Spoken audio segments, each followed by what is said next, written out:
गरीब ड्राइवर और magical truck tyre. Madan एक ट्रक ड्राइवर था। वो परेश नाम के आदमी के पास काम करता था। परेश बहुत ही लालची आदमी था। उसी के साथ साथ उसे जुआ खेलने की भी बड़ी बुरी आदत थी। जुए के कारण उसके ऊपर ढेर सारा कर्जा चढ़ गया था। तब वो पैसे कमाने के लिए एक चाल चलता है। वो अपने ही ट्रक और कंपनी में आग लगा देता है। उस आग के कारण गांव में अफरा तफरी मच जाती है। सारे मजदूर और मदन भी वहां आ जाते हैं। तब मदन कहता है, अरे ये आग लगी नहीं बल्कि जानबूझकर मालिक ने ही लगाई होगी। हम इसका जवाब मांगने उनके पास जरूर जाएंगे। आखिर हम गरीब लोग कहाँ जाएंगे। दरअसल वो इंश्योरेंस के पैसों से खुद का फायदा करना चाहता था, इसलिए उसने अपने ट्रक और कंपनी में आग लगाई थी। पर मदन ने परेश का ये मंसूबा जान लिया था। वो कंपनी में काम करने वालों को लेकर परेश के घर जाता है। मालिक से सवाल जवाब करने लगता है। पर तभी परेश कहता है, अरे वाह, यहाँ मेरा सब कुछ आग में जल गया और तुम सब मुझे सवाल जवाब करने यहाँ आए हो, और तो और पैसे भी मांग रहे हो। तुम लोगों को शर्म आनी चाहिए। मालिक, इंश्योरेंस के पैसों से आपका ही फायदा होने वाला है, हम गरीब लोगों का क्या। और हाँ, अगर ये आग किसी कारण लगती तो समझ भी जाते, पर आपने ये सब कुछ जानबूझकर किया है। अब तुम कुछ भी समझ लो, पर अब तुम किसी को कुछ नहीं मिलेगा। चले जाओ यहाँ से। ऐसा कहकर परेश सबको वहां से हकाल देने की कोशिश करता है, लेकिन मदन और बाकी के मजदूर वहीं पर नारेबाजी करने लगते हैं। तब परेश अपने गुंडों को बुलाकर उन्हें मारकर वहां से भगा देता है। बेचारे मजदूर डर के मारे वहां से भाग जाते हैं। अब अकेला मदन भी करता तो क्या करता। वो जले हुए कंपनी के पास आता है। ये कंपनी, ये ट्रक नहीं जल रहा, ये तो हम गरीब लोगों की किस्मत जल रही है। हे भगवान, आप तो बस गरीबों की ही परीक्षा लेते रहते हो। इसमें अमीर लोगों का कुछ नहीं बिगड़ता है। ऐसे कहते हुए मदन रोते रहता है कि तभी आग से एक ट्रक का टायर उसके पास आकर रुक जाता है। जो आग से तो आया था, पर आग ने उसे छुआ तक नहीं था, जिसे देखकर मदन चकित हो जाता है और उस टायर को लेकर वो घर चला जाता है। जो कुछ हुआ वो अपनी बीवी सीता को ये बात बताता है। तब वो कहती है, इसका मतलब अब हमें काम के लिए दूसरे शहर जाना होगा। चलो, मैं सामान बांधने की तैयारी करती हूँ। आप इतना मत सोचो। हम गरीब अमीरों से मुकाबला नहीं कर सकते।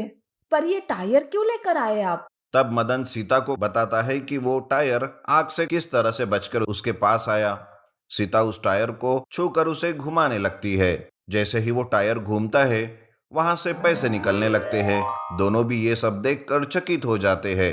तब मदन उस टायर को घुमाते जाता है तो वहां से पैसे निकलते ही जाते हैं। देखते ही देखते मदन के सामने पैसों का ढेर लग जाता है। अरे सीता, ये तो एक जादुई टायर है। अब हमें क्या, किसी को भी ये गांव छोड़कर जाने की कोई जरूरत नहीं है। मैं अपनी एक कंपनी खोलकर सारे मजदूरों को फिर से काम दूंगा और उस परेश को तो अच्छा सबक सिखाऊंगा। परेश ने तो इंश्योरेंस के पैसे लेकर कंपनी बंद कर दी थी और मदन उसी कंपनी को खरीदकर उसका मालिक बन जाता है और सारे मजदूरों को वो काम पर रखकर उनकी सारी जिम्मेदारी लेता है। अब मदन सबके लिए भगवान बन जाता है। परेश को जादुई टायर के बारे में पता चलता है तो वो उसे चुराने जाता है। अच्छा, तो यही है वो जादुई ट्रक टायर। अब मैं इस टायर को चुराकर फिर से एक बार मदन की कंपनी को आग लगा दूंगा, ताकि वो फिर से रास्ते पर आए। ऐसा सोचकर परेश टायर को उठाने की कोशिश करता है, लेकिन वो कितनी भी ताकत लगा दे, कितनी भी कोशिश कर ले, वो टायर अपनी जगह से टस से मस नहीं होता। तब जादुई टायर ही परेश के पिछवाड़े में आग लगाता है। उस वजह से परेश वहां से आग आग कहते हुए सीधा कुएं में कूद जाता है। इस तरह से परेश को अच्छा सबक मिल जाता है, क्योंकि बुराई का अंत हमेशा बुरा ही होता है। जादुई सफेद शेर ट्रैप। किशन नंदकिशोर के पास गाय और बकरियां चरवाने का काम करता था। रोज किशन गाय बकरियों को लेकर जंगल जाता था। उसी पर उसका गुजारा चल रहा था। एक दिन की बात है, किशन गाय बकरियां लेकर जंगल जाता है। तब नंदकिशोर उसे कहता है, अरे सुनो किशन, कल रात गाय बकरियां बहुत ही चिल्ला रही थी। मैंने ध्यान से देखा, पर मुझे कोई जंगली जानवर नहीं दिखाई दिया, लेकिन मेरी एक बकरी गायब हो गई है। लगता है कोई चोर है जो मेरी बकरी चुरा ले गया। ठीक है मालिक, मैं उस चोर को पकड़ कर ही रहूंगा। आप चिंता ना करें। अब जब तक वो बकरी चोर नहीं मिलता, तब तक मैं रोज रात गाय बकरियों की रखवाली करूंगा। उस दिन से किशन नंद किशोर के घर ही रहने लगता है। वो रात को गाय बकरियों की रखवाली करने लगता है। आधी रात हो जाती है, तब अचानक से फिर से गाय बकरियां चिल्लाने लगती है। किशन चारों तरफ देखता है पर उसे कोई नहीं दिखाई देता। तब वो सोचता है, अरे कमाल है, ना ही कोई जंगली जानवर है और ना ही कोई चोर, तो ये गाय और बकरियां किसे देखकर चिल्ला रही है। और देखो तो आज फिर से एक बकरी गायब हो चुकी है। ये बात तो मालिक को बतानी होगी। इस तरह किशोर दूसरे दिन सवेरे मालिक को सारी बात बताता है। मालिक, मुझे नहीं लगता कि ये काम किसी जानवर या चोर का है। ये तो किसी काले जादू का असर दिख रहा है। अरे तुम ये कैसी बात कर रहे हो किशन? कहीं तुम उस चोर के साथ तो नहीं मिल गए पैसों के लालच में और मुझे यहाँ पर बोल रहे हो कि काला जादू का कमाल है? देख रे किशन, मुझे किसी भी हालत में वो चोर चाहिए, नहीं तो देख लेना। इस तरह से नंद किशोर किशन को ही धमकाने लगता है। किशन रात को आंख में तेल डाले गाय और बकरियों की रखवाली करता है, पर हर रात वही सिलसिला होते रहता है। किशन को कुछ समझ नहीं आता कि क्या किया जाए। तब एक दिन किशन गौशाला में लाल रंग का लाइट लगा देता है। आधी रात को फिर से गाय बकरियां चिल्लाने लगती है। किशन उस रात जो नजारा देखता है तब वो देखता ही रह जाता है। दरअसल एक बड़ा सा सफेद शेर था जो गाय बकरियों के पास जा रहा था। लाल रोशनी की वजह से सफेद शेर को किशन देख पाता है, लेकिन जैसे ही सफेद शेर बकरी को मुंह में लेकर लाल रोशनी के बाहर आता है तो वो दिखाई नहीं देता। तब किशन सारी बात समझ जाता है। अच्छा, तो ये एक जादुई सफेद शेर है जो लाल रोशनी में ही दिखाई देता है, इसीलिए तो आज तक ये मेरी नजरों से छुपा हुआ था।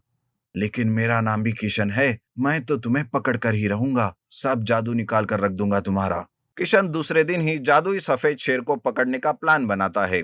गौशाला के बाजू में वो एक बड़ा सा गड्ढा बनाता है और गौशाला के बाहर करंट लगा कर रखता है, ताकि करंट लगने से सफेद शेर गड्ढे में गिर जाए और किशन उसे पकड़ ले। और होता भी आखिर वैसे ही है।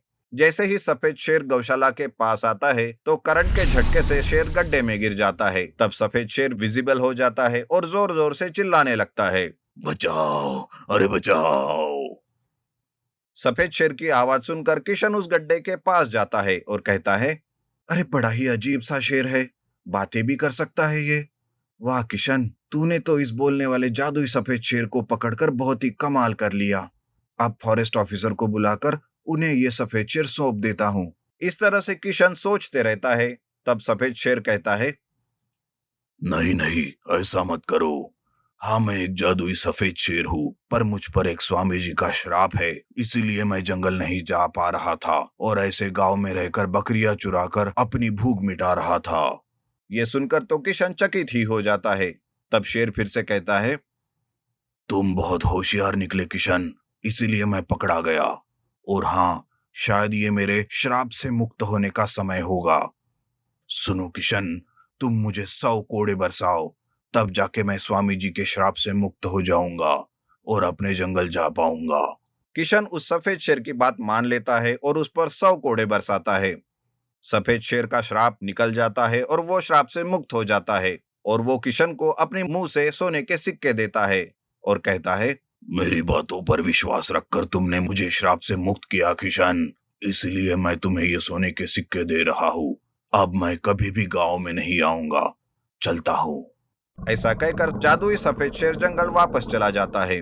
किशन उन सोने के सिक्कों को बेचकर गांव का बहुत अमीर आदमी बन जाता है।